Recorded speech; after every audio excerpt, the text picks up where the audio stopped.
Okay, Kelnick, first of all, just what have you been working on this offseason? How do you feel coming into spring training? I think my biggest thing is working on my body and understanding how it works a little bit better, just so I can be a little bit more consistent. I feel probably the best I've felt coming into spring training. My swing feels in a really good spot, pretty simple and very repeatable. Got to hit with Tim Hires and Hugh Quattlebaum up in Wisconsin for a little bit before I came down here. So just to establish that relationship early, it's been good. What's it been like working with hires, and just how has he helped you? Yeah, he's super positive. Same with Hugh. I've known Quattlebaum for since my Seattle days, so he's a good buddy of mine. But I think one of the biggest traits, most important traits in a hitting coach is just the positivity, because the game is hard and it's easy to get down on yourself, but to have a coach that's really positive and very optimistic is something that you want in a hitting coach, and both Hugh and Tim have those. That must have pleased you to see those guys come up there and work with you. Oh yeah, no doubt, no doubt. Especially it's not when they came, it was cold too, so they it was kind of a big ask, but they came up there and just to establish that relationship early. Not that we're meeting for the first time when we get here, because you're working on things here, but at the same time, you wanna just play, so you don't want to have to you know make relationships here and play at the same time. I felt like last spring training, that was tough for me because I was trying to make relationships with every guy in the clubhouse here and then play at the same time and make adjustments. So there's a lot of different things this year, a lot of the same guys. So that distraction's out of the way. What did you learn last season? Because you had some pretty good stretches there. Yeah, I learned that we got a really good team. I learned that we got a lot of Bulldogs on this team that want to play every day, and I think that's the most impressive thing about this group. Me personally, I feel like I, played through some things, and I different organization, right? This is my first year here, last year, and it's a winning organization. And it's definitely one that I'm very blessed and happy to be a part of, because I think the talent in this room speaks for itself. But the staff and front office has done a really good job, bringing in some really good dudes, and that's one of the biggest things that I learned coming into this clubhouse was it's a winner's mentality. This is where I want to be.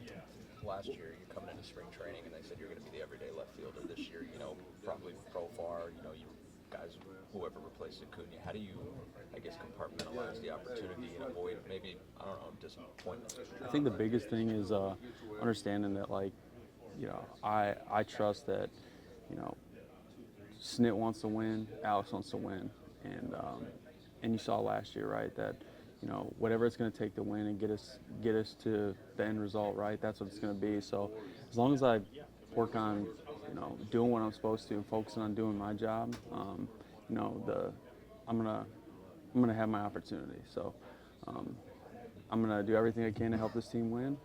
That's the only thing I can control, and I want to win just as bad as everybody else in here. So everything else is kind of irrelevant.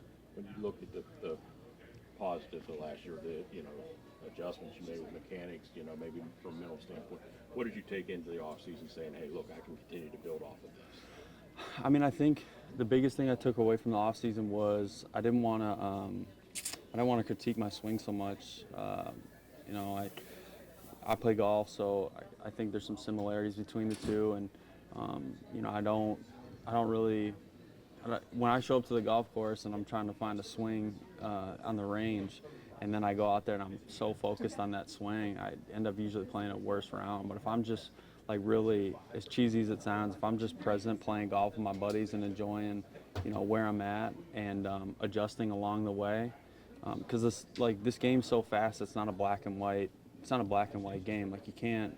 You can't do one thing and then it guarantees success. You're constantly making adjustments, because if you feel like you're set on something, the game will just pass you by. It's moving that fast. So I think for me, one of the biggest things I wanted to take into this offseason was, just being present. I hit with my brother and my dad this offseason quite a bit. just because, you know, I had plans to hit with somebody else, but then I realized that, you know, who knows how much longer I'm going to be able to hit with my dad and my brother. So I wanted to take advantage of that.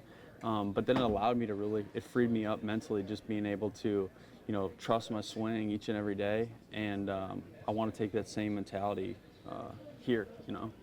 It seems like you've been really talking about like staying present and the mindset. Is that something that you've worked on this offseason as well, besides just this? Yeah, I mean, I think that's like the real key to, you know, being successful, not only on the field, but also just in life in general, because, like, I feel like the most important thing to me is being happy.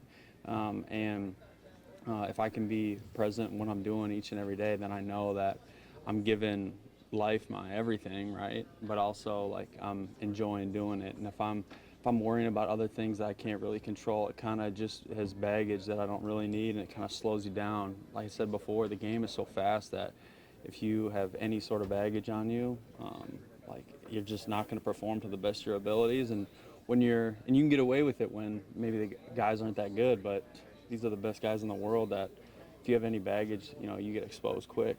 And I've had that. Like, I've had experiences where I've had baggage kind of slow me down, but then I've also had times where I've been free and I've been playing well and I've been enjoying myself. Do you feel like you're coming into camp free? Yeah. I mean, that's my go-to. Kind of what I'm focusing on is, like, I want to just be, you know, more consistently free and enjoying where I'm at out there. It's kind of routine that position players show up early, you know, across the league. What are the advantages to that, to kind of get started a little bit earlier? Well, I think just building another routine, right? I spent most of the off season in Wisconsin, and then I went down to Nashville, and I was working out there, and same thing, like, just getting a routine there. And now coming down here, it's just different, right? The weather's different, the facilities are different, and just getting back into that mindset, doing it every single day, and showing up to work every single day. This is our office, and being able to have this place is awesome. And I think that once we get rolling, it makes that adjustment a little bit easier.